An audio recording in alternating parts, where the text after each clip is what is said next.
Hare Krishna. Welcome you all in the class. आज की Shrimad Bhagavatam class में आप सभी वैष्णव का बहुत बहुत स्वागत है।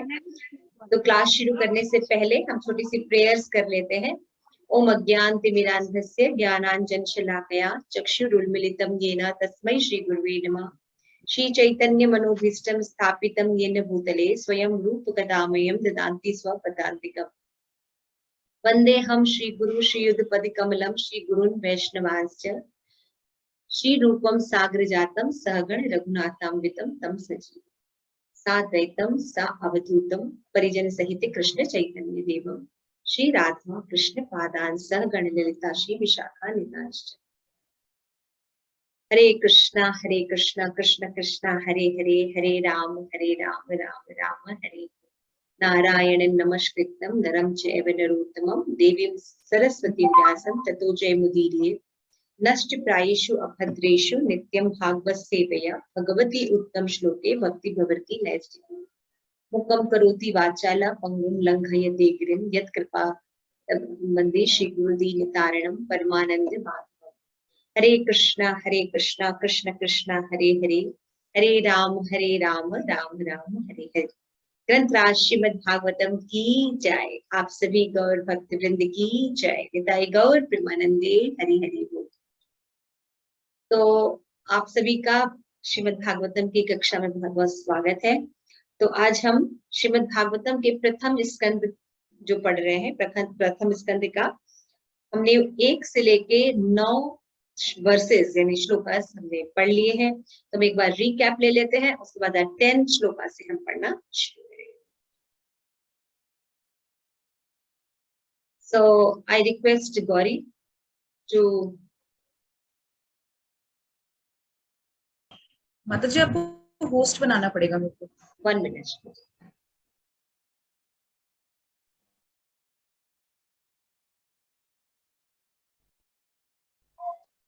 तो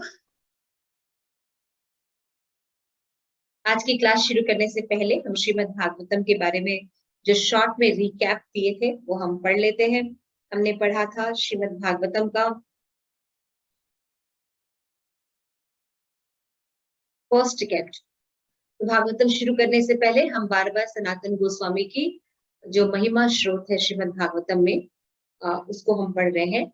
तो आइए इसको एक बार पढ़ लेते हैं। कृष्ण लीला स्तव से लिया गया है।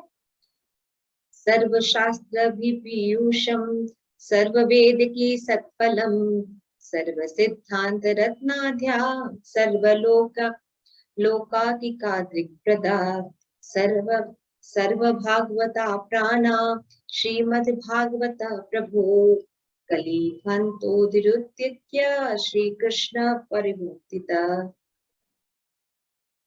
परमानंद पाठाय प्रेमवर्तक्षेस्ते सर्ववेद सर्ववेदाय श्री कृष्णाय नमोस्तुते। मद एक बंधु मद संगनी मद गुरु मद महादान मद निस्तारका मद भाग्या मद आनंद नमोस्तुते। असाधु साधुता दाई अति नीचुच्च तारक हाँ मुंज कदाचित माम प्रेम हृदय कंठ स्फुर्यता। तो हमने उसके बाद आमुख में देखा था कुछ पॉइंट्स।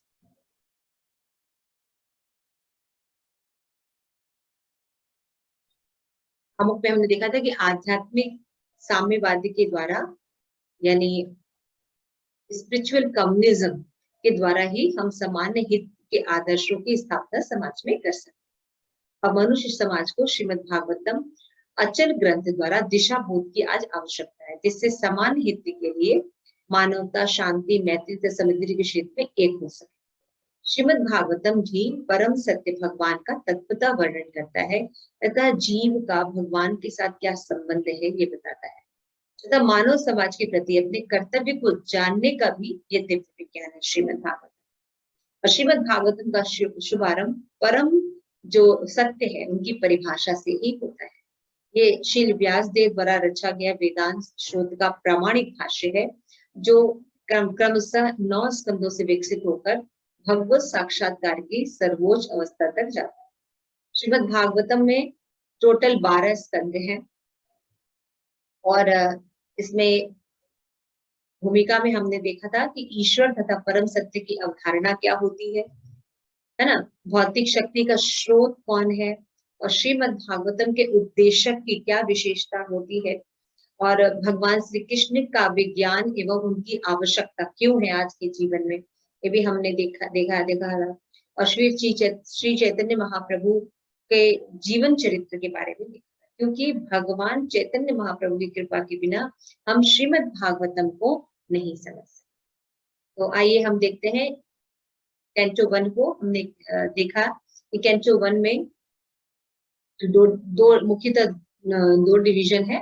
तो पहला जो डिवीजन है उसमें पहला, दूसरा और तीसरा श्लोक हमने पढ़ा था, जो कि मंगलाचरण है और बहुत इंपॉर्टेंट था। हमने देखा था 1.1, 1.2, 1.3। उसके बाद जो 9 से लेकर 23 श्लोका तक हमने देखा था कि जो नैमिषारण्य के जो ऋषि थे उन्होंने प्रश्न पूछे थे। उन्होंने जो प्रश्न पूछे थे इसी के आंसर में ये श्रीमद् भागवतम ग्रंथ की रचना है कि एक आंसर के बाद हम दूसरा, दूसरे के बाद तीसरा, ऐसा हम करते जा रहे हैं। तो हमने 9 तक पढ़ा था, उसमें हमने पहला क्वेश्चन लिया था, है ना। उसमें था कि what is the highest good.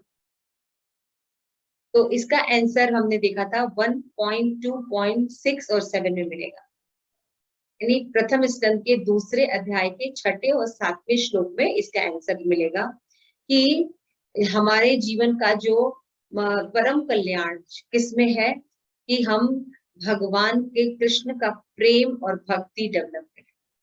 Krishna Prem develop करना इस मनुष्य जीवन का लक्ष्य है। तो ये तो छोटे में हमने पढ़ा, लेकिन इसका विस्तृत आंसर है, विस्तार से सारी चीजें कथाओं के माध्यम से समझाया जाता है, तब ये बातें समझ में आएंगी। उसके बाद आज हम देखेंगे 9वां श्लोक, तो हमने कर लिया था 10वां 11वां श्लोक। 11वें श्लोक में हमारा दूसरा प्रश्न का उत्तर आएगा, एसेंस ऑफ ऑल स्क्रिप्चर। सभी जो स्क्रिप्चर्स हैं उनका सार क्या है। तो उसका आंसर आपको मिलेगा 1.2 में। इसमें मिलेगा कि डिवोशनल सर्विस, भगवत भक्ति ही सार। और फिर 12वें में हमें तीसरा क्वेश्चन का आंसर मिलेगा।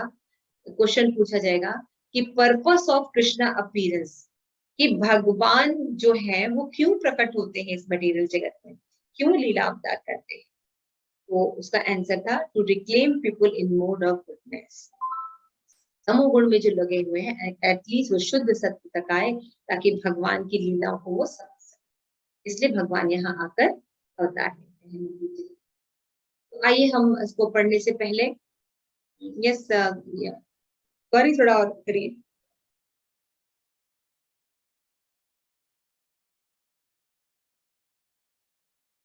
Okay okay okay, go ahead, आगे करिए। श्लोका नंबर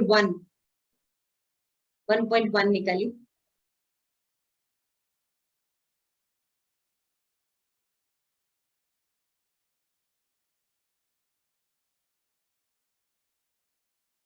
तो हमने श्रीमद् भागवतम का पहला मंगलाचरण का श्लोक पढ़ा था। ओम नमो भगवते वासुदेवाय जन्माधस्य यतो अन्वयातितिरतः च अर्थेषु अभिज्ञस्वराट् तेने ब्रह्म हृदयादिकवये मुह्यन्ति यत्सूरयः तेजो वारिव्यथा मिथां विनिमय यत्त्रिसर्गो मृषाम् धाम्ना स्वेन सदा निरस्तकुहकम् सत्यम परम धीमहि।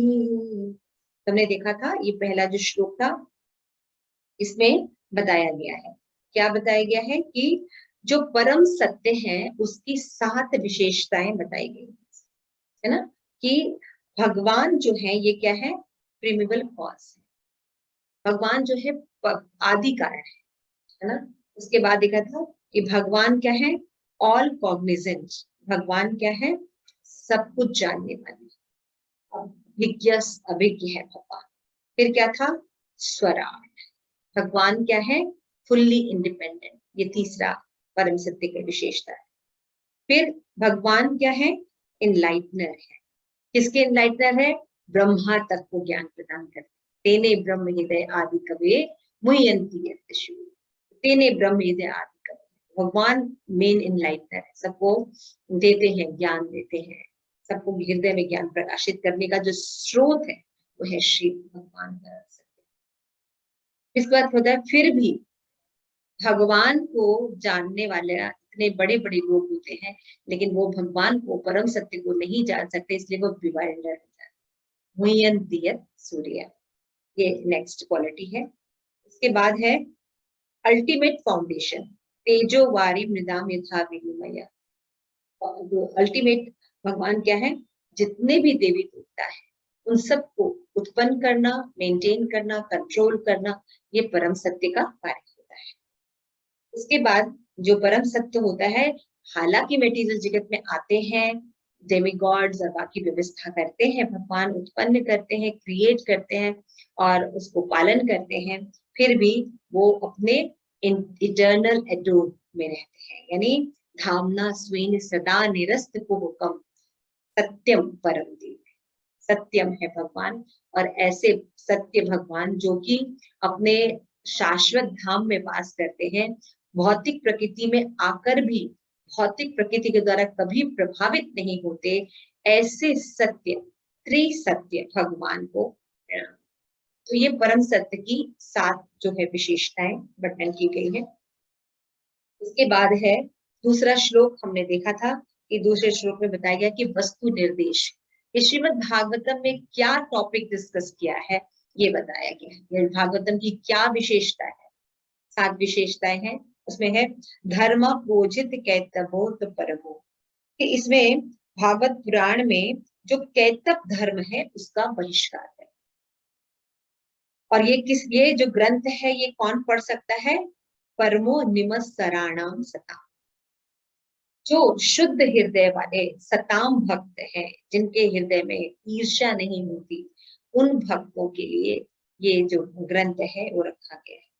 और वेद्यम वास्तु अत्र वस्तु शिवदम त्रापोत्रय मूल्यनम, इसमें वास्तु जो वास्तविक जो कल्याण की बात है, वास्तविक ज्ञान है, शुद्ध भक्ति है, उसका निरूपण किया गया है। और जो मिश्रित भक्ति है उसका ओझित कर दिया, तो निकाल दिया गया। और ये कैसा है, शिवदम, सबका कल्याण करने वाला है। और नेक्स्ट क्या है, त्रापत्रय उन्मूलनम, जो 3 ताप से पूरा भौतिक संसार ग्रस्त है, इसको जड़ से निकाल देता है। श्रीमद् भागवतम का अध्ययन करने से ये तीनों तापों से हम मुक्त हो जाते हैं। और क्या है इसकी विशेषता, कि ये जो ग्रंथ है ये किसी मनुष्य ने नहीं लिखा है, ये साक्षात भगवान ने स्वयं व्यास का अवतार लेकर श्रीमद् भागवते महामुनि, महामुनि व्यास देव ने इसको लिखा है। स्वयं साक्षात भगवान ने अवतार लिया और शब्दावेश अवतार के रूप में आकर भगवान ने इस ग्रंथ का निरूपण किया है। इसलिए इस शास्त्र में कोई भी मानवीय त्रुटि नहीं पाई जाती, ये डायरेक्ट भगवान से आता है। तो किम व्यापारी, अन्य शास्त्रों की जरूरत क्या है। और इसकी क्या विशेषता है कि सद्यो हृदय अवरुद्ध अत्र कृत भी शुश्रूषि तत्क्षण, अगर जीव जो है ये जो वो अगर विनम्र भाव से केवल इसका श्रवण करेगा तो भगवान तुरंत उसके हृदय में आकर विराजमान। तो ये श्रीमद् भागवतम की विशेषताएं हैं जो कि मंगलाचरण के दूसरे श्लोक में हमें बताया गया। उसके बाद मंगलाचरण का तीसरा श्लोक जो कि बहुत ही इंपॉर्टेंट है, इसमें हमें बताया गया है, आशीर्वाद दिया गया है। व्यासदेव ने आशीर्वाद दिया है कि ये जो है कल्प निगम कल्प करो कलितम फलम, है ना, ये वैदिक साहित्य का कल्प वृक्ष पे लगा हुआ ये परिपक्व फल है, मतलब पूरा पका हुआ है। इसमें कलियुग के लोगों को कुछ करना नहीं है, न इसमें छिलका है न गुठली है, पूरा आम का रस है पका हुआ, बस हमें इसको पीना है।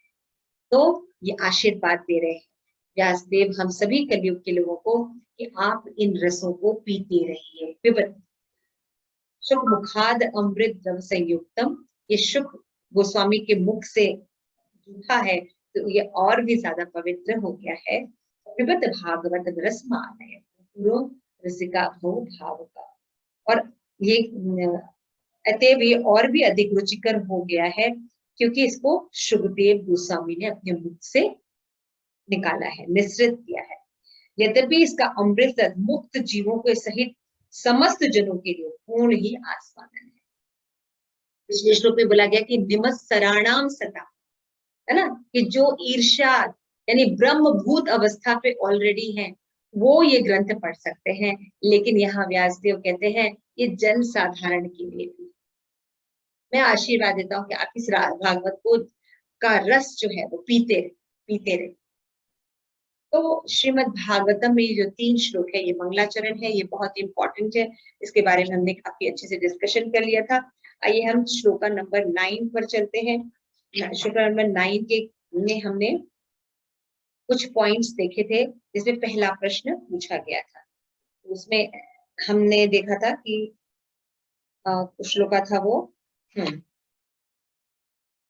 तत्र तत् अंजसा आयुष्मान भवता यत् विनिश्चितम पुंसाम एकांततः श्रेय तत् न शंतुम अर्हसि। एकांत श्रेय, है ना। उन्होंने बताया कि जन साधारण का परम कल्याण किसमें है, ये निश्चित करके बताया कि हम सबका परम कल्याण, केवल कल्याण नहीं, हमारा परम कल्याण कहाँ है। तो इसके बारे में हमने देखा था। उसके बाद हम 10वें श्लोक पर आएंगे और ये बहुत ही इंपॉर्टेंट श्लोक है। इसमें जो बताया जा रहा है, शौनक आदि ऋषि हैं, इन्होंने प्रश्न किया है सूत गोस्वामी से, और पहला प्रश्न पूछा है उन्होंने कि आप हमें जो है सरल सी विधि बताइए। ऐसा नहीं कि बहुत क्लिष्ट बताइए, ऐसा, क्योंकि आप तो बहुत बड़े महान ऋषि हैं, तो आप कोई ऐसे लैंग्वेज या ऐसी चीजें मत बताइए कि जो हमें समझ में ना आए। बिल्कुल सरल तरीके से बताइए और सबके कल्याण का परम श्रेय कहाँ है वो भी आप हमें समझिए। फिर इसके बाद बोल रहे हैं श्लोका नंबर 10। ये 10 नहीं है, प्राणे अल्प आयुषु, आई थिंक ये नेक्स्ट निकल गया, सॉरी श्लोका गलत दिखा रही है। 1.1.1 1.1 पॉइंट करेगा ये अब आगे आ गए। तो 10वां श्लोक है, पहले अध्याय का 10वां श्लोक। प्राणे अल्प आयुषु सभ्य कलो अस्मिन् युगे जना मंद सुमंद मतया मंद भाग्या ही उद्धृता। कि हे विद्वान, कली के इस लौह युग में मनुष्यों की आयु कम है, वे झगड़ालू, आलसी, पथभ्रष्ट, अभागे हैं तथा साथ ही सदैव विचलित रहते हैं।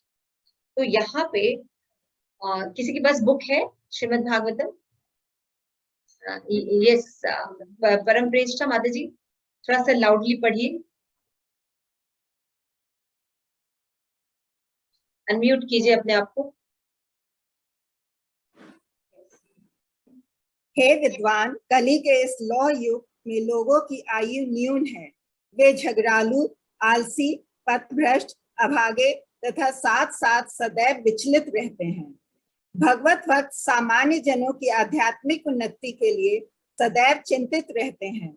जब नैमिषारण्य के मुनियों ने इस कलियुग के लोगों की अवस्था का विश्लेषण किया तो वे जान पाए कि उनकी आयु कम होगी।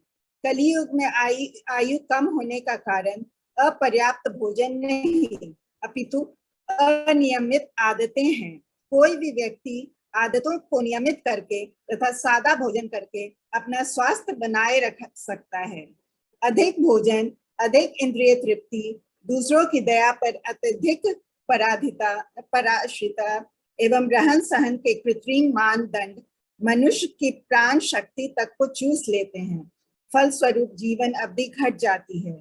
इस युग के लोग न केवल भौतिक दृष्टि से अपितु आत्म साक्षात्कार के मामले में भी अत्यंत काहिल है। यह मनुष्य जीवन विशेष रूप से आत्म साक्षात्कार के लिए मिला है, अर्थात मनुष्य को जानना चाहिए कि मैं क्या हूँ, संसार क्या है और परम सत्य क्या है। मनुष्य जीवन वह साधन है जिससे जीव इस भौतिक जगत में कठिन जीवन संघर्ष के कष्टों को समाप्त कर सकता है और भगवान के शाश्वत धाम को लौट सकता है। किंतु भ्रष्ट शिक्षा पद्धति के कारण लोगों ने आत्म साक्षात्कार की इच्छा ही नहीं उठती। यदि वे इसके विषय में जानते भी हैं तो दुर्भाग्यवश वे पथभ्रष्ट शिक्षकों के शिकार बन जाते हैं।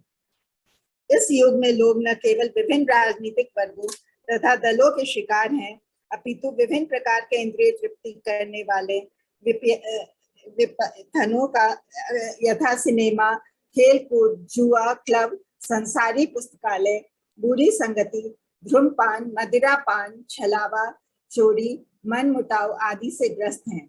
इसके मन सदैव विचलित रहते हैं और वे नाना प्रकार की व्यस्तताओं के कारण चिंतित रहते हैं। इस युग में अनेक धूर्त लोग अपने अपने धार्मिक पंथ खड़े कर देते हैं जो शास्त्रों पर आधारित नहीं होते, और प्रायः ऐसे लोग भी जिन्हें इंद्रिय तृप्ति का व्यसन है ऐसी संस्थाओं के प्रति आकृष्ट होते रहते हैं। फल स्वरूप धर्म के नाम पर अनेक पाप कर्म किए जाते हैं, जिसके कारण लोगों को न तो मानसिक शांति मिल पाती है, न स्वास्थ्य लाभ हो पाता है। अब छात्र ब्रह्मचर्य का पालन नहीं करते और गृहस्थ लोग गृहस्थाश्रम के विधि विधानों का पालन नहीं करते। फल स्वरूप तथा कथित वानप्रस्थ तथा सन्यासी जो ऐसे गृहस्थ आश्रमों से आते हैं अपने कठोर पथ से सरलता से विचलित हो जाते हैं।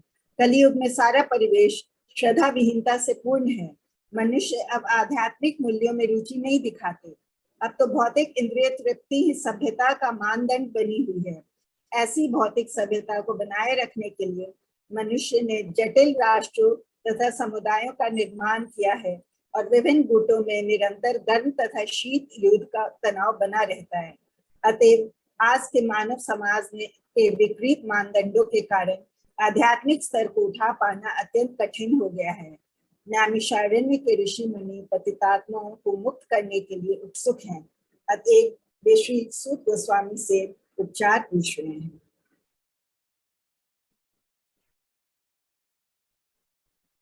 Hare Krishna. Thank you so much माता जी फॉर रीडिंग। तो देखिए आज का जो विषय है, आज का ये जो श्लोक है, ये कितना हमारे लिए उपादेय है ना। बिल्कुल हम अपने आप से इससे रिलेट कर पा रहे हैं इस श्लोक से, है ना। और ये देखिए यही है कि हमारे जो ऋषि गण हैं वो कितने ज्यादा मतलब विद्वान और आप समझ लीजिए साइकोलॉजिस्ट और कितने सिद्ध होंगे। उन्होंने वो बातें पहले ही देख ली जो कलयुग में अब हो रहा है। उन्होंने कलयुग के जीवों का लक्षण बताया कि पहले तो बोला ये लौह युग है ना। लौह युग मतलब क्या होता है लोहे का युग। स्वर्ण युग नहीं है, लोहे का है ना। तो सबसे कलयुग ही सबसे खराब माना जाता है क्योंकि इसमें भगवान की भक्ति नहीं होती। इसमें पहला लक्षण है कि प्राणे अल्प आयुषु। प्राय लोग क्या होंगे, कम आयु के होंगे। तो हम तो कहेंगे हमारा 100 साल तो होता है, इतना ज्यादा तो होता है, लेकिन और युगों की तुलना में कम। जैसे सतयुग में है ना कई हजार वर्ष की आयु होती, लाख वर्षों की होती थी, है ना। 10,000 वर्ष की आयु बाद में हुई। अभी उसके हिसाब से 100 वर्ष तो कुछ भी नहीं है ना। तो इसलिए उनकी तुलना में बताया जा रहा है इनमें आयु जो है वो कम। और कलयुग में 100 वर्ष तक भी बहुत कम लोग जीवित रहते हैं, है ना। ज्यादा से ज्यादा 50, 60, 70s में शरीर त्याग। तो और कैसे होते हैं, वो झगड़ालू होते हैं, स्वभाव से ही झगड़ालू होते हैं। तो देखिए हमारा नेचर है ये, है ना। फिर आलसी होते हैं, है ना। हमारा नेचर में आलसपन होता है। किसके लिए, मोबाइल देखने के लिए ना ना, मोबाइल देखने के लिए थोड़ी आलस होता है। इंटरनेट पे कोई चीज सर्च करनी है उसके लिए हमारे आलस होता है ना ना, उसके लिए आत्म साक्षात्कार के लिए आलस। कैसे कर 16 माला कैसे कर ना, भागवतम पढ़ने के लिए कहाँ टाइम है माता जी। आलस वहां हो। फिर पथ भ्रष्ट होते हैं, सही मार्ग नहीं पता। मनुष्य जीवन का लक्ष्य लोगों को नहीं पता। और क्या होते हैं, अभागे होते हैं, है ना। मंद भाग्य। तो मंद भाग्य क्यों होते हैं, क्योंकि वो भगवान की शरणागति ग्रहण नहीं करते। तो जितना अनऑस्पिशियस हो जाते हैं वो। और कैसे होते हैं, उपद्रता, सदैव विचलित रहते हैं। क्या होगा, ये क्या होगा, ऐसे कैसे होगा, इसने ऐसे कर दिया, वो ऐसे होगा, फिर अभी कैसे होगा, और सदैव विचलित रहते हैं। इसलिए यहाँ पे देखिए पहली लाइन में बताया गया है कि जो भक्त होते हैं या जो वैष्णव होते हैं वो पर दुख दुखी होते हैं। क्वालिटी है वैष्णव का कि वैष्णव जो है सदैव चिंता करते हैं। हालांकि वो अपने भगवत भक्ति करते रहते हैं, है ना। लेकिन जो शौनक आदि थे वो क्या कर रहे थे, यज्ञ कर रहे थे, है ना। भगवान भगवान की का यज्ञ कर दे ताकि कलयुग के लोगों को कल्याण हो सके, है ना। तो वो जो है, जो वैष्णवास होते हैं वो हालांकि अपनी भक्ति करते हैं लेकिन सदैव उनके हृदय में जब लोगों की कल्याण की चिंता रहती है, लोगों को जब देखते हैं कि विचलित है तो फिर वो उनके कल्याण की रास्ते देखते हैं। ये स्वभाव होता है पर दुख दुखी। जैसे कि हमने बहुत से श्रीमद् भागवतम में आप बहुत जगह देखे होंगे, जैसे कि जब राजा बेन की कथा आती है तो वहां पे राजा बेन का जब दुराचार देखते हैं कि इतना इतना दुराचार कर रहा है, तो हालांकि सारे ऋषियों ने मिलकर ही उसको स्थापित किया था सिंहासन पर, है ना, राजा के जाने के बाद। लेकिन जब देखा कि वो अराजकता फैला रहा है, इतने ज्यादा अत्याचार कर रहा है, तो ऋषियों ने उनको जाके समझाया कि देखिए राजा बेन, आप जो है यदि धर्म के साथ राज्य करेंगे तो भगवान प्रसन्न होंगे, और अगर भगवान प्रसन्न होंगे तो आपको ही प्रॉस्पेरिटी मिलेगी, आपका ही मान होगा, यश वर्धन होगा। इसलिए आप ऐसे कार्य नहीं कीजिए, धर्म के साथ राज्य। तो राजा बेन जो है वो चिढ़ गया, उन साधुओं से चिढ़ गया, है ना। और क्या कहता है, तुम लोग को एकदम पता नहीं है, मैं राजा जो हूँ वो भगवान का प्रतिनिधि हूँ। तुम सबको अपने भगवान विष्णु का यज्ञ बंद कर देना चाहिए और मेरी आराधना करनी चाहिए। मैं जो कहता हूँ उसका पालन करना चाहिए, और तुम मुझे शिक्षा देने आए हो। और इस तरह की जब उल्टी सीधी बातें करने लगते हैं तो ऋषि मुनियों को क्रोध आता है और वो उसको श्राप देकर मार देते हैं। ऐसी बहुत सी घटनाएं हैं जहां पे ऋषि मुनि अपना भजन में तल्लीन रहते हैं, उनको कोई दुख नहीं रहता क्योंकि वो भगवान की भक्ति कर रहे होते हैं। लेकिन जब जन साधारण दुखी होती है, अराजकता फैल जाती है ना, तो वैष्णव चुप नहीं रहते, जन साधारण के लिए कार्य करते। ये विशेषता है। यहाँ पे भी नैमिषारण्य के ऋषियों ने मनुष्यों की विश्लेषण किया और ये सब देखा कि वो जो है उनकी आयु जो है कम हो गई। तो आयु कम क्यों होगी, इसके पीछे रीजन दिया है, क्योंकि वो जो नहीं खाना है उसको खाएंगे, वो चमगादड़ का सूप पिएंगे, है ना, हॉट डॉग खाएंगे। तो ये सब भोजन करने के कारण उनका क्या होगा, अनियमित आदतें रहेंगी। रात में जॉब करेंगे और दिन में उल्लू की तरह सोएंगे, तो ऐसे ऐसे काम वो करेंगे, है ना। तो उनकी जो अनियमित आदतों के कारण उनके जो आयु है वो कम हो जाएगी। तो हमने देखा था कल की क्लास हमने जब दी थी तो उसमें बताया था ना कि वैष्णव सदाचार, उसमें वैष्णव का सबसे बड़ा गुण होता है सादा जीवन उच्च विचार, है ना। ये हमने देखा था कि वैष्णव, कल की क्लास में कौन कौन था, please raise your hands. Okay, सभी थे, वेरी नाइस। तो कल की क्लास में हमने देखा था कि वैष्णव का जो मेन गोल होता है, क्या होता है, सादा जीवन उच्च विचार। वो सिंपल लिविंग करते हैं ताकि भगवान की भक्ति कर सके। तो जब ये नहीं होता है और आर्टिफिशियल लाइफ स्टाइल हो जाती है तो अनेक तरह की बीमारियों का जन्म होता है, और वो बीमारियां जो होती हैं कम आयु की तरफ भी लेके जाती है, क्योंकि लोग इंद्रिय तृप्ति में बहुत रहते हैं, बहुत खाते हैं, कुछ भी खाते हैं जो स्वास्थ्य के लिए अच्छा नहीं होता, फिर वो किसी तरह की एक्सरसाइज नहीं करते, है ना, सारे आरामदेह काम करते हैं, उसका अवधि जो होती है वो घट जाती है। फिर बता रहे हैं कि इस युग के मनुष्य न केवल भौतिक दृष्टि से बल्कि आत्म साक्षात्कार के विषय में भी अत्यंत आलसी होते हैं। तो एक जोक निकला था कि एक एक दो तीन जो अपने फ्रेंड्स थे वो रूम में सो रहे, तभी एक मक्खी जो है एक उसके फ्रेंड पर नाक पे आके बैठ गई। दूसरा फ्रेंड बोला देखो देखो तुम्हारे नाक पे मक्खी बैठी है, कहता है हाँ ठीक है उड़ जाएगी।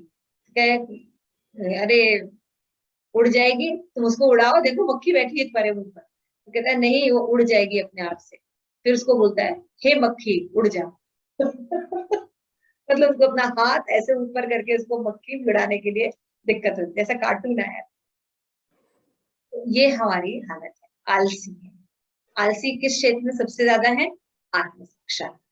हम कौन है, हमें इतना दुख क्यों हो रहा है, हमारा भगवान के साथ क्या रिलेशन है, भगवान की भक्ति करने के लिए हमें क्या क्या प्रयास करना पड़ता है, वो सारे कार्य, वो विधि विधान पालन करने में हमें दिक्कत हो रही है। बता रहे हैं कि मनुष्य को जानना चाहिए कि भौतिक संसार क्या है, परम सत्य कौन है, उसका जन्म क्यों हुआ है, उसको दुख क्यों मिल रहा है, ये सब जिज्ञासा करनी चाहिए। इन जिज्ञासाओं के लिए मनुष्य जीवन मिला है। और ये जो कलयुग के लोग हैं, ये फिल्मों के पीछे लाइन लगाने में, क्लब हॉल में, मांस खाने में, शराब पीने में और जितने भी गलत कार्य हैं उनमें ही अपना जीवन लगा है। तो ऐसा इसलिए करते हैं क्योंकि उनकी जो शिक्षा की पद्धति है वो भ्रष्ट है। हमने ईशोपनिषद में पढ़ा था कि शिक्षा यानी नॉलेज प्राप्त करने के लिए 3 एविडेंस, 3 प्रमाण होते हैं। पहला था प्रत्यक्ष, दूसरा अनुमान, तीसरा शब्द प्रमाण। तो प्रत्यक्ष और अनुमान प्रमाण से अगर हम नॉलेज लेते हैं तो वो नॉलेज जो होता है वो कंप्लीट नहीं होता और गलत भी होता है। क्यों? क्योंकि प्रत्यक्ष और अनुमान प्रमाण का जो नॉलेज होता है वो हमारी इंद्रियों पर आधारित होता है, भौतिक इंद्रियों पर, है ना। और भौतिक इंद्रियां यानी मनुष्य जो होते हैं इनके अंदर कई त्रुटियां पाई जाती हैं।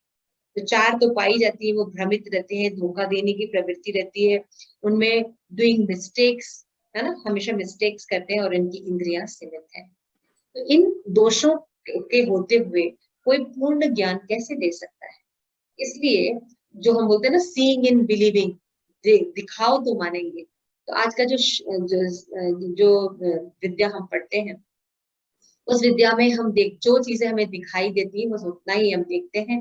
तो वो अधूरा नॉलेज के कारण हम मोर डेंजरस स्टेट क्रिएट कर रहे हैं society.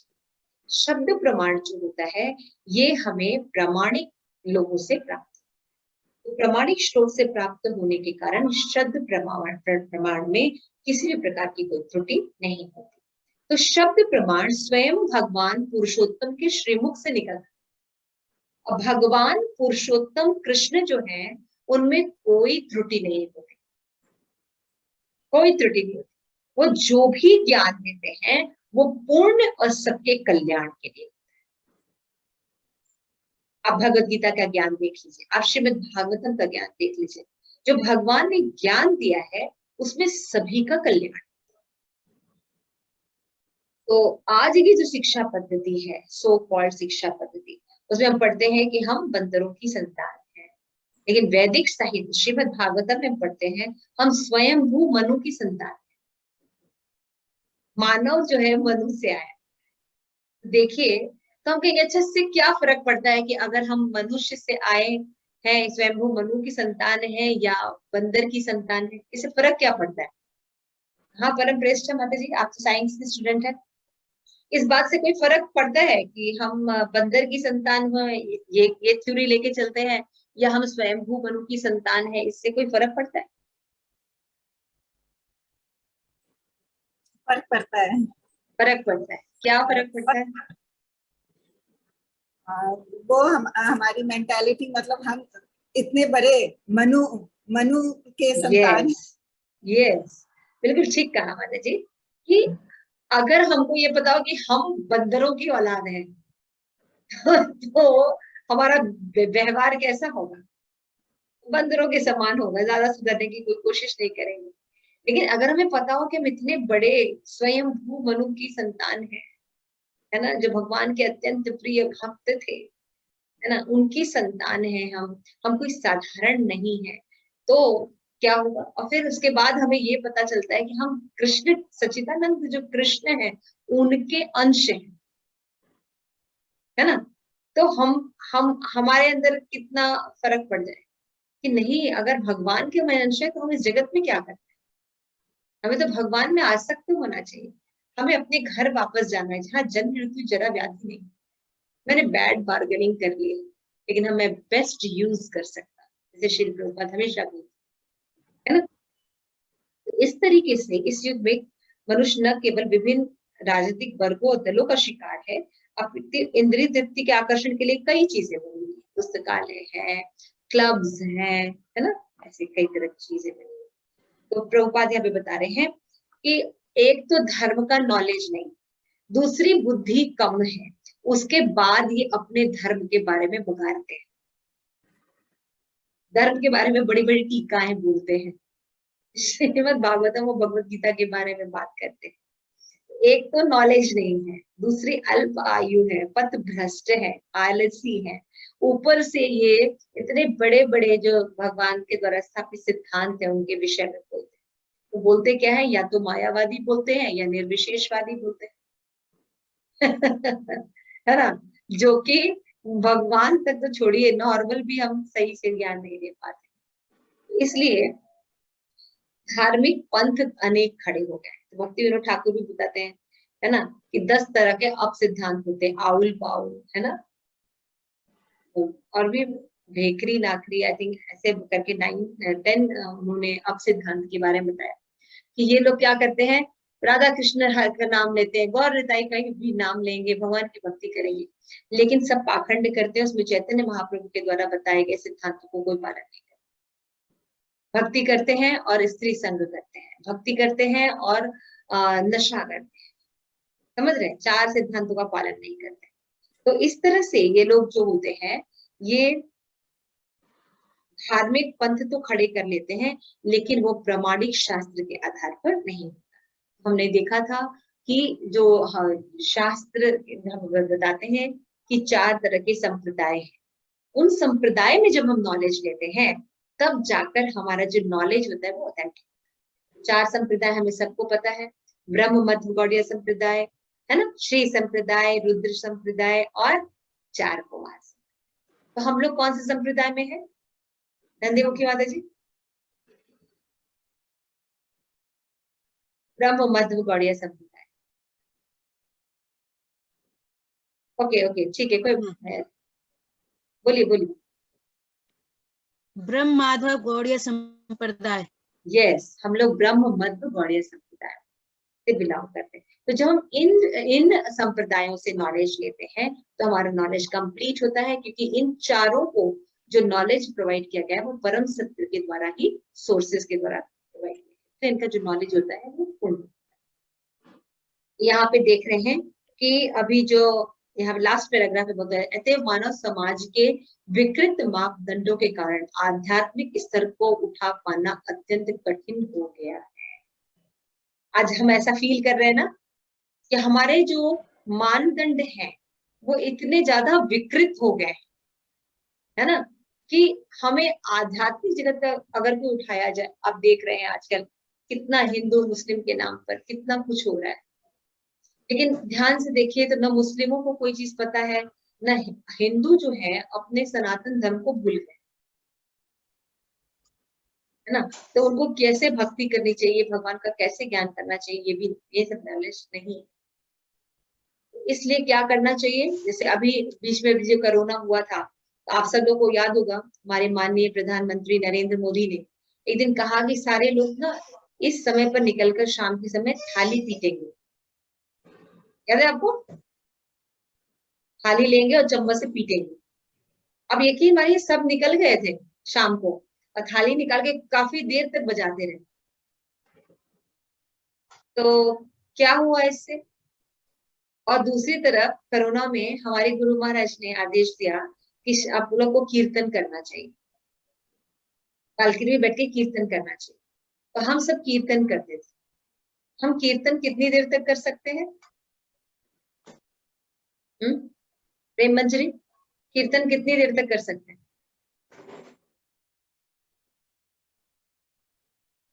Okay, Prem Manjari is not there.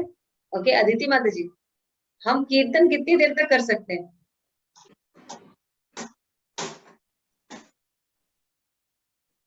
Unmute कीजिए, अनम्यूट कीजिए, अनम्यूट। जब मर्जी तक कर सकते हैं। कितना लंबा कर सकते हैं? हाँ, लेकिन अगर हम थाली पीटे, थाली पीटे तो कर ही अच्छा, माता जी कह रही कि हम 12 घंटे भी कीर्तन कर सकते हैं। अच्छा, थाली कितनी देर तक पीट सकते हैं? थाली की थोड़ी देर के लिए पीट सकते हैं। थोड़ी देर। Thank you. तो यहाँ पे देखिए, डिटोरेटेड नॉलेज की मैं एक बात बताई है ना, और उस थाली पीटे से कुछ नहीं होता, लेकिन अगर हम भगवान का नाम लेते हैं, हरे कृष्णा कृष्ण कृष्ण हरे हरे, हरे राम राम राम हरे हरे।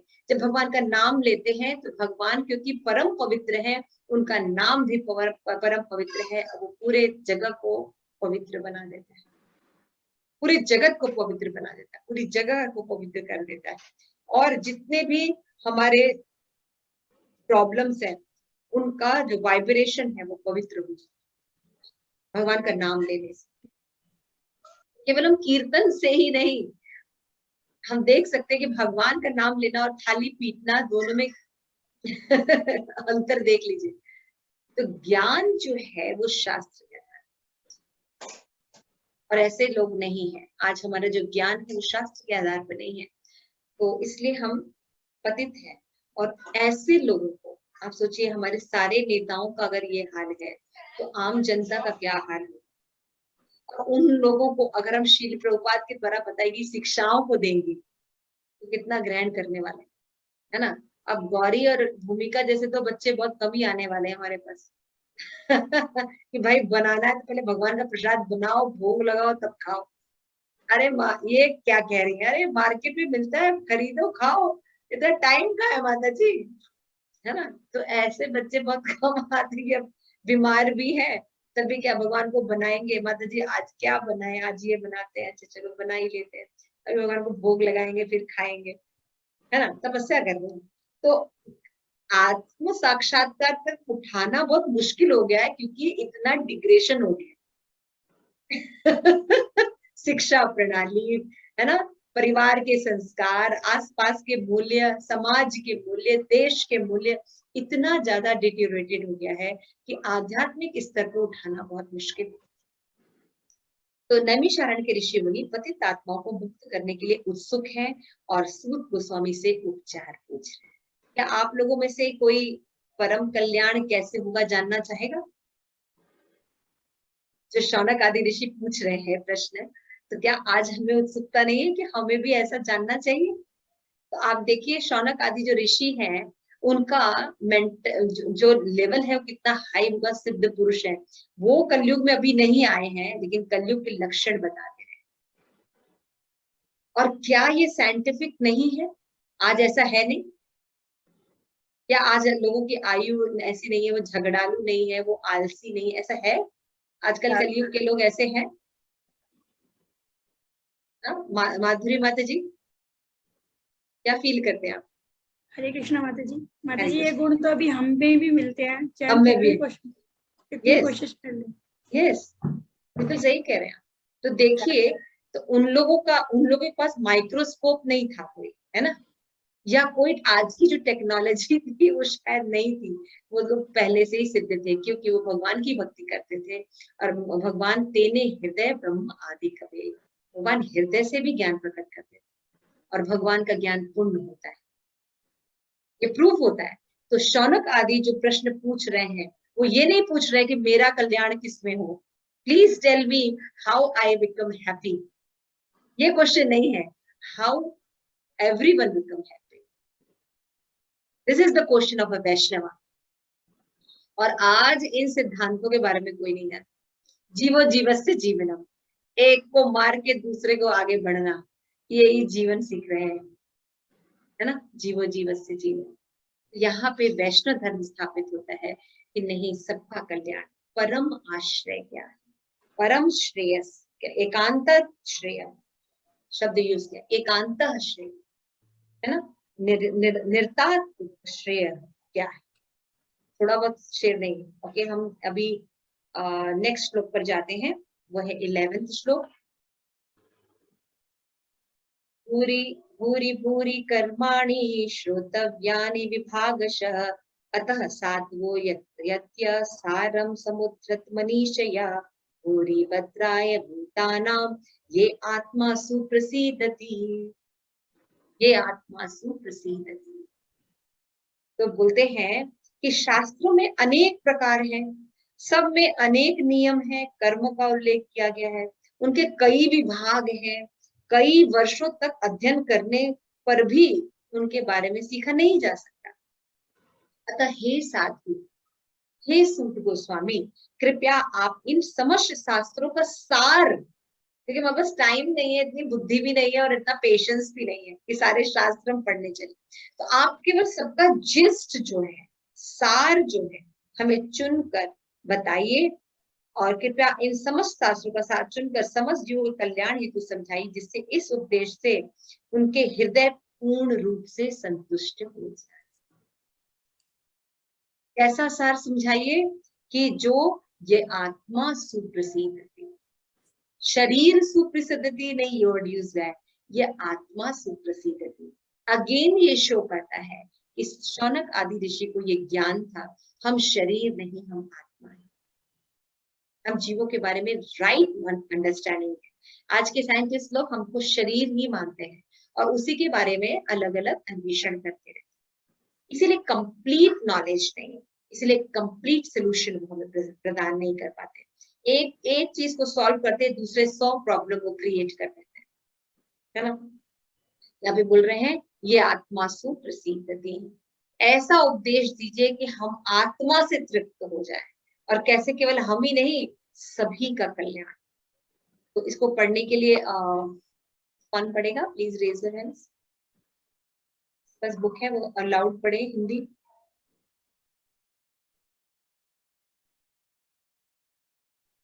ओके, सची माई पढ़िए माता जी। हरे कृष्ण माता जी। हरे कृष्ण। आत्मा अथवा स्वयं पदार्थ तथा भौतिक तत्वों से पृथक माना जाता है। इसका स्वरूप स्वभाव आध्यात्मिक है, अतः किसी भी परिणाम के भौतिक आयोजनों से तुष्ट नहीं होता। संपूर्ण शास्त्र तथा आध्यात्मिक उपदेश इसी आत्मा की तुष्टि के निर्मित है। विभिन्न कालों तथा विभिन्न स्थानों में नानाविध जीवों के लिए अनेक प्रकार के उपायों की संतुति की जाती है। फलस्वरूप प्रमाणिक शास्त्रों की संख्या अगणित है। इन शास्त्रों में विभिन्न विधियों तथा नियमित कर्मों का विधान है।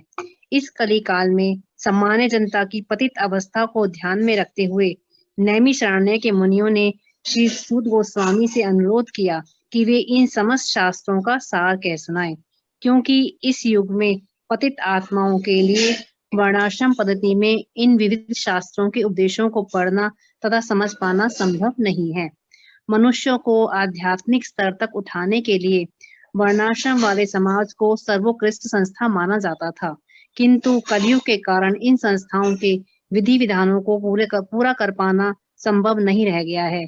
न ही जनसाधारण के लिए वर्णाश्रम संस्था द्वारा प्रतिपादित विधि के अनुसार अपने अपने परिवारों से संबंध विच्छेद कर पाना संभव है। सारा परिवेश विरोध से व्याप्त है। इस पर विचार करते हुए ये देखा जा सकता है कि इस युग में सामान्य जनों का आध्यात्मिक उत्थान अत्यंत कठिन है, जिस कारण से मुनियों ने इस विषय को श्री सूत गोस्वामी के समक्ष रखा। उसकी व्याख्या अगले श्लोकों में की गई है। हरे कृष्ण। थैंक यू माता जी। तो देखिए यहाँ पे बताया गया कि ऋषि मुनि कह रहे हैं बहुत से शास्त्र हैं और समस्त शास्त्रों में इतने इतने श्लोक हैं, 108 उपनिषद है, 18 पुराण है, एक एक पुराण में इतने इतने श्लोक है, भाई सबको हम कैसे समझ पाएंगे? तो इतना पढ़ने के लिए हमारे पास बुद्धि भी नहीं है, न समय है, और न ही मनुष्य, आगे के जो कलयुग के लोग हैं वो कुछ पढ़ने वाले हैं। उन्हें भगवद गीता में 700 श्लोक ही बहुत ज्यादा लगते हैं। तो वो और क्या करेंगे? उन्होंने कहा कि कृपया हमें सार बताइए, क्योंकि यहाँ पे वो ये इसलिए पूछ रहे थे कि वर्णाश्रम धर्म के अनुसार अभी जीवन शैली नहीं जिए जाते, है ना। इसमें 2 बातें बताई गई हैं कि परिवार से संबंध विक्षेप करना आजकल के लिए बहुत ही संभव नहीं है, यानी हम परिवार से दूर रहें, है ना, परिवार छोड़ दें, ऐसा अब के लोग नहीं करते। पहले के लोग बहुत आराम से करके हिमालय वगैरह चले जाते थे, है ना, धाम यात्रा करने के लिए निकल जाते थे। लेकिन अभी जो है इतना पॉसिबल नहीं है, इतना डिग्रेडेशन हो चुका है। तो हम इस परिवेश के लोगों को, इनका तो उद्धार बिल्कुल नहीं हो सकता, ये तो पूरी तरह लिप्त है। तो ऐसे लोगों के लिए भी दया दिखाते हुए ये जो ऋषिगण हैं ये पूछ रहे हैं कि ऐसा उपाय बताइए जो बिल्कुल सरल हो, हमें कुछ छोड़ना भी ना पड़े और हम श्रेष्ठ लाभ भी प्राप्त करें। सोचिए कितने कंडीशंस होंगे, श्रेष्ठ लाभ भी चाहिए, कुछ छोड़ना भी नहीं है, और सबका कल्याण भी। तो इस कारण इन मुनियों ने पूछा था, क्योंकि कलयुग के लोगों की दशा को देख। आइए एक श्लोक और पढ़ लेते हैं। हुत जानासि भद्रम ते भगवान सात्वतां पतिम देवाक्यम वसुदेवस्य जातस्य या चिकीर्षया। हे शिव गोस्वामी, आपका कल्याण हो। आप जानते हैं कि पूर्ण पुरुषोत्तम भगवान देव के गर्भ से वसुदेव के पुत्र के रूप में किस उद्देश्य से प्रकट हुए। ये दूसरा प्रश्न है। पहले तो बोले एकांत श्रेय क्या है, उसके बाद पूछ रहे हैं कि जो कृष्ण है इन्होंने क्यों अवतार लिए, इनका रीजन क्या था, क्या प्रयोजन, है ना, क्या प्रयोजन से वो प्रकट होते थे। तो भगवान का अर्थ सर्वशक्तिमान ईश्वर जो समस्त ऐश्वर्य, शक्ति, यश, सौंदर्य, ज्ञान और वैराग से नियंता है। वे अपने शुद्ध भक्तों के रक्षक हैं। यद्यपि ईश्वर सभी के प्रति संभाव रखते हैं तो वे अपने भक्तों पर वो विशेष कृपालु। सत्य का मतलब होता है परम सत्य, और परम मनुष्य परम सत्य के सेवक या दास है, वे सात्वतम कहलाते हैं। ऐसे शुद्ध भक्तों की रक्षा करने के लिए श्री भगवान सात्वकों के रक्षक कहलाते हैं। भद्रम थे अर्थात सबका कल्याण हो। मुनियों द्वारा वक्ता में परम सत्य के विषय में जानने की उत्सुकता का पता चलता है। पूर्ण पुरुषोत्तम भगवान कृष्ण वसुदेव की पत्नी देवकी से प्रकट हुए। वसुदेव आध्यात्मिक पद के प्रतीक है, इसमें परमेश्वर का प्राकट्य होता है। यहाँ पे पूछ रहे हैं, क्वेश्चन पूछ रहे हैं कि हे सुत गोस्वामी, आपका कल्याण हो। हम सब लेकिन आपसे एक जो प्रश्न पूछ रहे हैं वो ये भी पूछना चाहते हैं कि भगवान जो थे वो देवकी के गर्भ से, भाई भगवान के बारे में बताते हैं कि भगवान अजन्मा है, तो उन्होंने जन्म कैसे लिया देवकी के गर्भ से। ये तो आश्चर्य की बात है, क्योंकि भगवान तो अजन्मा है। तो अगर मान लीजिए ऐसा अचंभा हो भी रहा है तो उसका कोई उद्देश्य है कि भगवान क्यों आते हैं इस मटेरियल जगत में जो दुखों से परिपूर्ण है। यहाँ पे श्रील प्रभुपाद बहुत अच्छी बात बताते हैं, भगवान का प्राकट्य कैसे होता है। लास्ट लाइन में देखिए कि जब हमारा जो स्थिति होती है वसुदेव स्थिति होती है, तो देवकी से भगवान प्रकट। वासुदेव अवस्था क्या होती है, ब्रह्मभूत अवस्था। जब हम शुद्ध अवस्था में होते हैं, शुद्ध सत्व में स्थापित रहते हैं, तब और हृदय से भक्ति करते हैं, तब देवकी और वासुदेव अवस्था को मिलने पर कृष्ण का प्राकट्य। समझ में आया? भगवान कब प्रकट होते हैं, वासुदेव स्थिति, यानी ब्रह्म भगवान की भक्ति का, शुद्ध भक्ति का जब स्टेज होता है तो तब भगवान जो है वो प्रकट होते हैं। जब जीव में सतोगुण, दिव्य सतोगुण का, शुद्ध सतोगुण का विकास होता है, तब भगवान जो है हृदय में प्रकट। तो यानी हमें तमोगुण और रजोगुण से उठने का प्रयास करना होगा, तभी हम शुद्ध सत्व में आ सकते। उस अवस्था में हृदय में भगवान का जन्म होता है। यानी अभी जो हमने श्लोका पढ़ा था मंगलाचरण में कि निमत्सराणाम सह, कि जब हमारे अंदर हृदय में ईर्ष्या द्वेष नहीं रहता तब हम श्रीमद् भागवतम को समझ सकते हैं। वो अवस्था जब आती है जब हम ईर्ष्या और द्वेष, राग और द्वेष दोनों से दूर होकर शुद्ध, अपनी चेतना को शुद्ध कर देते हैं। यानी हमारी चेतना शुद्ध होती है कि मैं भगवान का नित्य दास हूँ, मैं ये शरीर हूँ, ये फॉल्स ईगो, और मैं भगवान कृष्ण का नित्य दास हूँ, ये सही ईगो। तो इस चेतना में जब हम आते हैं तब जाकर हम यहाँ पे कृष्ण को प्रकट, सत्वगुण में स्थित होना पड़ेगा। तो उनकी सत्वगुणी आदतें होनी चाहिए, तपस्या होनी चाहिए, ज्ञान होना चाहिए, सत्वगुणी सारी चीजें जब हम करेंगे, फ्रेंड सर्कल बनाएंगे, आदतें धीरे धीरे डेवलप करेंगे, तो धीरे धीरे हमारा आहार, तपस्या, हमारे शास्त्र, हमारा फ्रेंड सर्कल, हमारा मनोविचार, मनसा वाचा कर्मणा, हमारा परिवर्तन तब भगवान प्रकट होते हैं और हमारा कल्याण। ठीक है, तो एक रिकैप ले लेते हैं। यस, सॉरी, 12 तक का रिकैप आप हमें जी माता जी। स्क्रीन पर शेयर कर दीजिए। तो हम आज का रिकैप देख लेते हैं कि आज हमने जो श्लोक पढ़े उनमें क्या क्या मुख्य बातें पढ़ी। माता जी एकांत श्रेय क्या हुआ?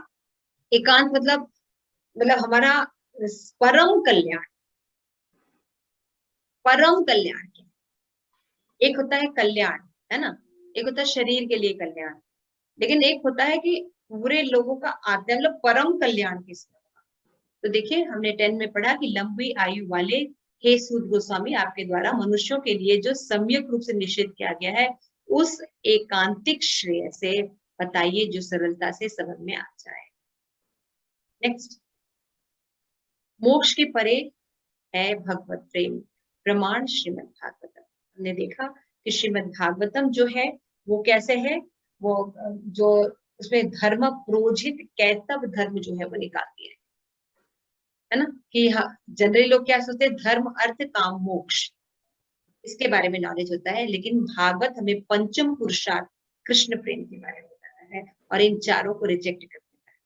इन चारों में जो सर्वश्रेष्ठ लक्ष्य क्या बताया था, मोक्ष। लेकिन कृष्ण भक्ति में हमें पता चलता है मोक्ष तो कुछ भी नहीं है कृष्ण प्रेम के आगे। एक बार भगवान से संबंध स्थापित हो जाने पर फिर हमें कोई दुख नहीं होगा। पूछा था ना कि हम दुखों से कैसे निकल सकते हैं, और फिर आंसर मिलता है भक्ति करेंगे तो मत कल्याण अपने आप होने वाला है, मतलब सबका कल्याण। नेक्स्ट, हे सभ्य हे सूत गोस्वामी, प्राय इस कलयुग मत का क्या मतलब हुआ? सबका कल्याण, सम्यक रूप से कल्याण, सभी का कल्याण। हे सभ्य हे सूत गोस्वामी, प्राय इस कलयुग में सभी लोग बहुत अल्पायु होते हैं, इसलिए देश काल पात्र को आप जानने वाले के कारण है, इसलिए श्रेय की प्राप्ति होगी, क्योंकि कलयुग के लोग अल्पायु है, मंद है, सुमंद है, मंदभागा है, उद्धता है। तो देखिए यहाँ पे एक ये भी बात पूछी जा रही है कि हमें प्रश्न किससे पूछना चाहिए। ये भी बहुत इंपॉर्टेंट विषय है ना, ये हम बीच में मिस कर गए थे, लेकिन ये भी आपको बहुत इंपॉर्टेंट है कि अगर आप कोई महत्वपूर्ण प्रश्न पूछ रहे हैं तो प्रश्न किससे पूछ रहे हैं ये भी बहुत इंपॉर्टेंट है। अगर आप सही व्यक्ति से प्रश्न पूछेंगे तो आपका कल्याण हो जाएगा, लेकिन अगर आप प्रश्न जो है वो किससे पूछते हैं, बहुत मायावादी से पूछेंगे या निर्विशेषवादियों से पूछेंगे या धर्म अर्थ काम मोक्ष को जो मानते हैं उनसे पूछेंगे, तो आपको परम कल्याण नहीं होने वाला, थोड़ा बहुत कल्याण हो जाएगा। तो हे सब सूत गोस्वामी, प्राय इस कलयुग में सभी लोग बहुत अल्प आयु वाले होते हैं। जो सुमंद का मतलब होता है जिनकी मति जो होती है मंद होती है। एक होते हैं मंद, मतलब मेंटली थोड़ा सा कम इंटेलिजेंट, लेकिन आगे सू लगने से मतलब बहुत ज्यादा मंद। बताया जाता है कि 4 प्रकार के लोग होते हैं, है ना, जो देखकर सीख जाते हैं। फिर दूसरे प्रकार के लोग क्या होते हैं, देखकर सुनकर भी नहीं सीख पाते। फिर तीसरे प्रकार के क्या लोग होते हैं, देखकर सुनकर पनिशमेंट मिलने पर भी समझ में नहीं आता, है ना। तो जो कलयुग के लोग होते हैं, ये देखकर सुनकर उनको पनिशमेंट मिलता है, उस पर भी समझ में नहीं आता कि हमें क्या करना चाहिए क्या नहीं करना चाहिए, हम वही कार्य करते रहते हैं। तो उसको कहते हैं सुमंद मतया। हर सिगरेट के पैकेट पे लिखा है सिगरेट पीना हानिकारक है, इससे आपको कैंसर हो सकता है, फिर भी पीते हैं ना। देखा है आपने, इसको क्या कहते हैं, सुमंद मतया। बता रहा है कि ये आपके नरक का द्वार है, लेकिन फिर भी हम करते इतने इसको कहते हैं सुमंद। ये है कलयुग के लोग। तो इसलिए बोले हे सभ्य हे सूत गोस्वामी, प्राय इस कलयुग के सभी लोग बहुत अल्पवायु होते हैं, आयु होते हैं, इसलिए देश काल पात्र को आप जानते हैं, इसलिए कैसे श्रेय की प्राप्ति होगी। और कलयुग के लोग जो इतने ज्यादा सुमंद मति है, मंद भाग्य, एक होता है किसी का थोड़ा सा भाग्य खराब हो, बता रहे मंद मतलब बिल्कुल ही खराब भाग्य होगा। क्यों? क्योंकि लक्ष्मीपति कृष्ण को छोड़कर माया के चक्कर में पड़ जाते हैं। तो जिनके यहाँ भगवान नहीं होते, श्री नहीं होते, उनका जो भाग्य है वो अपने आप ही खराब। जैसे ही आप श्री कृष्ण और राधा के अपने जीवन में एस्टैब्लिशमेंट करते हैं, वैसे ही आपका भाग्य उदय हो जाए। श्रीय है, भगवान के साथ श्रीय भी, ये सब लोगों को पता नहीं है ना। अब उपद्रता हमेशा विचलित रहते, ये होगा, ये होगा, ऐसे कर ले, ये कर ले, ये कर ले, ये कर ले, ये कर ले, कुछ भी नहीं करता। तो किस तरह से इनका उद्धार होगा, इसके लिए वो चिंतित थे। आगे देखते हैं, आगे आगे और आगे कीजिए। फिर हमने 11 में देखा कि भूरी भूरी कर्माणी, ये बहुत सारे शास्त्र हैं, है ना। तो सभी में कर्मों का वर्णन किया गया है, अनेक विभाग हैं, तो हमको नहीं पता चलेगा। लेकिन आप जो है बहुत इंटेलेक्चुअल है, हे सूत गोस्वामी, आप इन सब का सार हमें प्रेजेंट कर दीजिए, वो अपने बुद्धि से निर्धारित कर दीजिए। जीवों का कल्याण के लिए आप कृपया यह बताइए कि जो हमारे अमंगल नष्ट करने वाले हों, आप में से सब लोग में से अपना अमंगल कौन कौन नष्ट करना चाहता है? Raise your hands. अपना अमंगल कौन नष्ट करना चाहता है? हम सभी अपना अमंगल नष्ट करना चाहते हैं। तो यहाँ पे हमें क्वेश्चन पूछा जा रहा है, बहुत ही इंपॉर्टेंट क्वेश्चन पूछ रहे हैं, हमारी तरफ से क्वेश्चन पूछ रहे हैं, है ना। उनका तो अमंगल नष्ट हुआ ही हुआ है, क्योंकि वो तो सिद्ध लोग हैं, भक्त हैं। जीव के लिए परम श्रेय की प्राप्ति कराने वाला भी हो, आत्मा परमात्मा दोनों को प्रसन्न करने वाला, मतलब ना ये आत्मा सुकृति। हम खाली प्रसन्न हो जाए शरीर से, आज प्रसन्न है कल फिर से वैसे ही आ जाए, नहीं नहीं, ऐसा रास्ता बताइए, ऐसा परम कल्याण बताइए जिससे हम आत्मा के से प्रसिद्ध हो जाए। तो आत्मा दुख महसूस कर रहा है, वो हमारा कल्याण धर्म हर प्रकार की चंचलता को निवारण करने वाली बुद्धि से किया है। आगे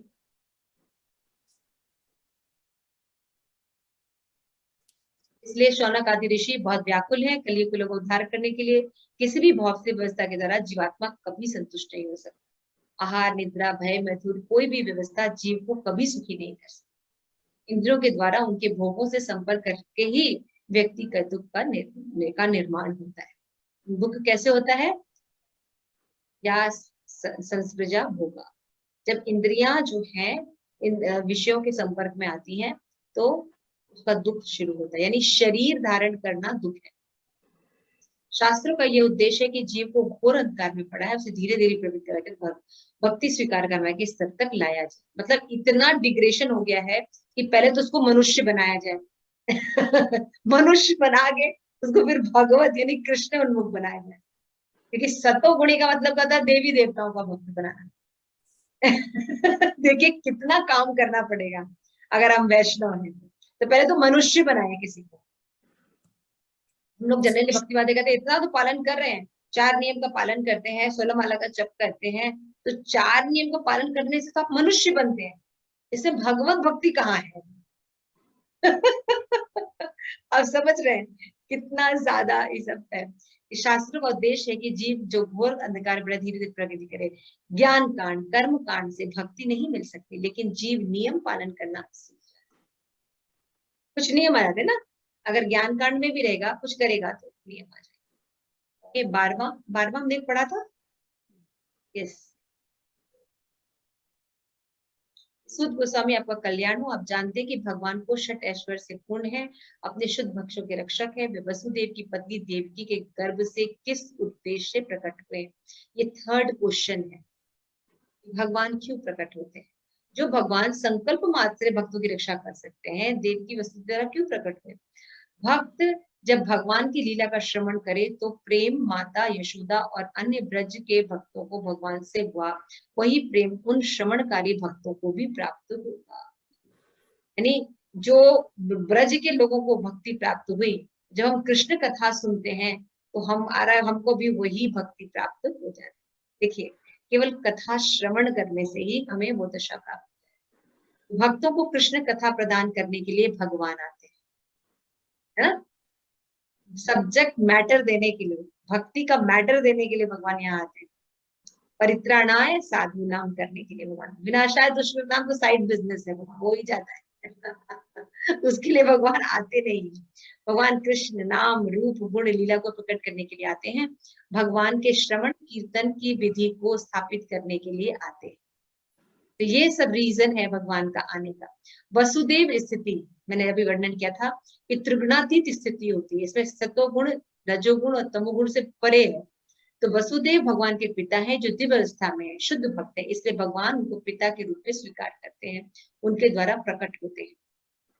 शुद्ध सत्व का मतलब ये नहीं उनमें से रजोगुण तमोगुण छान दिया जाए। इस भौतिक जगत में सतोगुण रजोगुण तमोगुण मिश्रित अवस्था में रहता ही है। तो आज हम यहाँ तक पढ़े हैं, इसका हमने रिकैप भी दे दिया। श्री प्रभुपाद की जय।